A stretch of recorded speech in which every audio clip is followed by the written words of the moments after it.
And we have House File 377.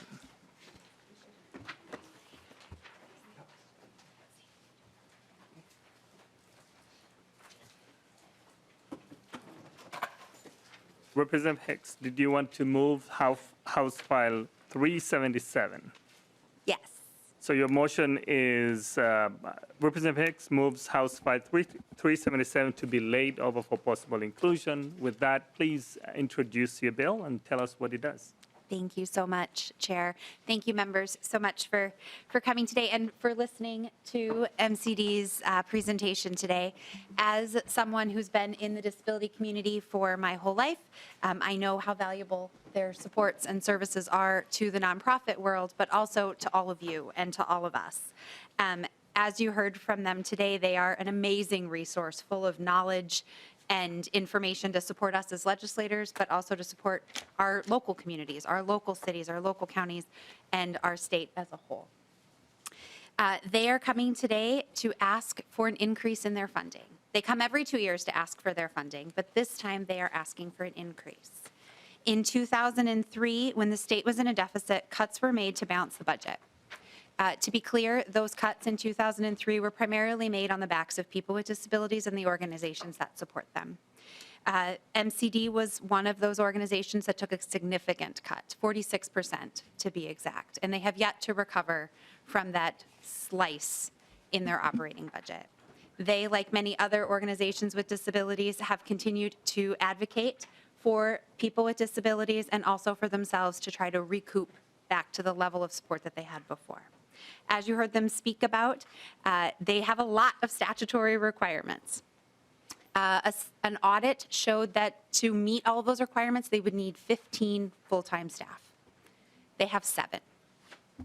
So this budget request that they're coming for is, and that I am supporting, is hoping to get them to that level so they can do the amazing work that they're doing across the state and continue to improve the lives of people with disabilities and support our state of Minnesota.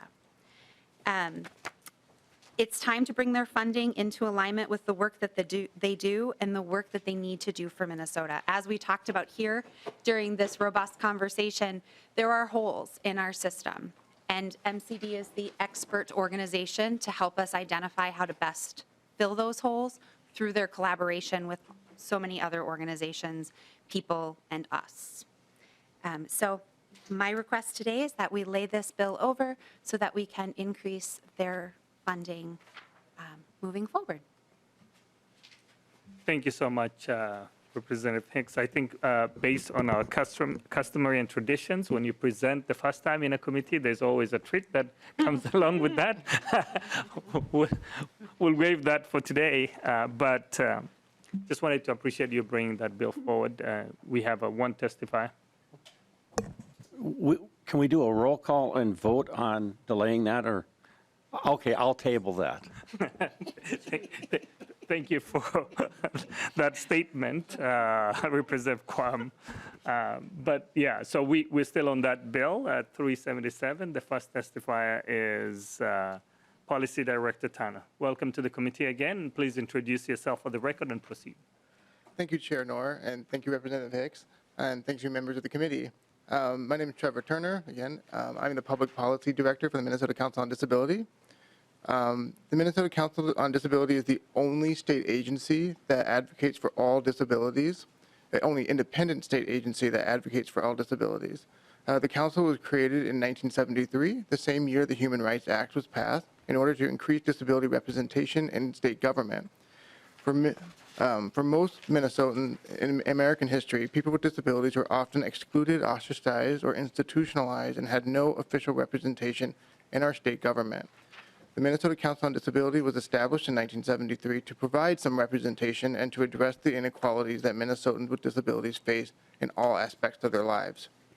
Adjusted for inflation, MCD was appropriated just over $1 million to carry out its statutory mandates to advise and assist the state government and the public on disability issues.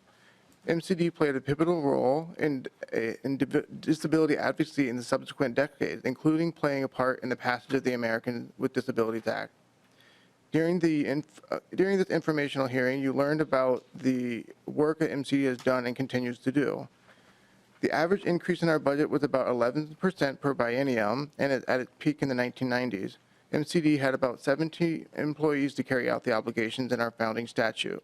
However, between 2003 and 2009, MCD's budget was nearly halved, causing major reductions in staff and program capacity.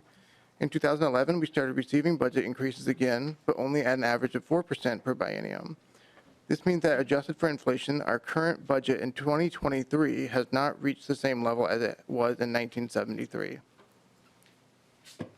House File 377 would bring our budget up to $2.2 million a year. MCD used to have a dedicated program and policy staff for education, employment, transportation, ADA access, and healthcare. Now we only have one, which is my role as public policy director. Our current budget only allows us to have 7 full-time employees. With current staffing levels, MCD often must choose between assisting our state government or providing programming for the public, despite our statutory mandate to do both. The demand from the legislature, governor, state agencies, and the public for MCD's counsel and advocacy has grown considerably in the past 3 years. This is in large part because of the success of the disability rights movement and MCD's own work to ensure accessibility and inclusion of Minnesotans with disabilities in our state. More than ever, legislators and state leaders are keeping people with disabilities in mind when crafting new policies and state services, which has increased the demand for resources, advice, research, and advocacy from MCD. The COVID-19 pandemic and Minnesota's national reckoning on racial injustice has spurred even more and more Minnesotans' desires to tackle and dismantle the inequalities of marginalized people, including people with disabilities. The Minnesota Council on Disability thanks Chair Knorr and members of this committee for hearing House File 377, and we thank Representative Hicks for being its chief author. We believe it is a transformational bill that will have a direct impact on the lives of Minnesotans with disabilities. House File 377 would give MCD a stronger capacity to serve our community and help ensure our state government is equitable, accessible, and meeting the needs of the disability community in our state. Thank you, and I'll stand by for questions. Thank you so much, Policy Director. The question that I have for you is, what will be the projected FTEs with the increases of 1.8 and 2.285? The objective FTEs would be 8 more staff, so it'd be a total of 15 FTEs. So for fiscal year 24? So for fiscal year 24, we'd probably start a little bit slower because it will take some time to hire and recruit people for the positions. So that's why we asked for a little bit less in the first year. But in the second year, by the time fiscal year 2025, we hope to have a full 15 staff members. Thank you so much. Members, discussions? Discussions on the bill? Seeing none, I just wanted to, well, Vice Chair Bunn. Thank you, Mr. Chair. First, I just want to say thank you to everyone who is here today, including Ms. Villavicencio, who is a fierce and tenacious advocate for the disability community. I would question whether anyone in this room does not know her well for that reason. And just as a point of contention, I would like to think the Minnesota House booth was the coolest at the fair, but it could be that we are in close proximity to the Minnesota Council with Disabilities booth, which is pretty awesome. I just wanted to say thank you for bringing this bill forward, and I think that we continue to talk about how we do better for folks in our communities with disabilities, and I know that as we also see our populations aging, as we see more individuals out with disabilities, and we are acknowledging that reality, I think we are also coming to a place where we are ready, willing, and able to accept that we have not always done a very good job, right? Particularly with addressing the needs of folks within the disability community. And I certainly understand that the mission that you do is extremely, extremely important. And so I want to thank Representative Hicks and Mr. Turner for coming today to walk through the parameters of the bill and look forward to working more with you in the future. And incidentally, I think you may have left a bill off of your list. I believe if you check out the newest version of the ERA bill, you may want to add that to your list as well. Okay. Thank you. Thank you so much, Vice Chair Byrne. Representative Hicks, your closing remarks for the bill? Thank you so much, Chair. Thank you, members, for listening today.